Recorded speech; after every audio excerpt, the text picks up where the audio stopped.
alucino, de verdad. Cada día me siento más feliz porque una cosa es soñar, conseguir metas y otra cosa es mantenerlas. Y si las he mantenido por vosotros, soy lo mejor que hay, joder.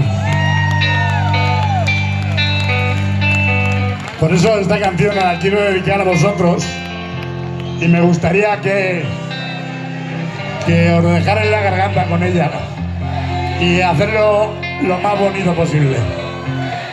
He decidido quereros hasta la muerte, cabrones, cabronas y cabronis.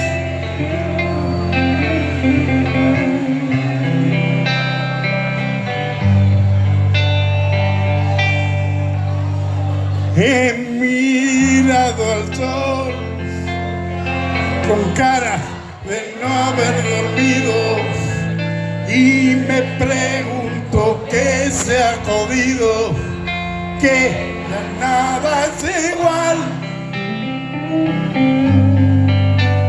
Y he buscado la inspiración leyendo un poeta que abriera en mi torpe cabeza más puntos de estimulación. ¡Vosotros!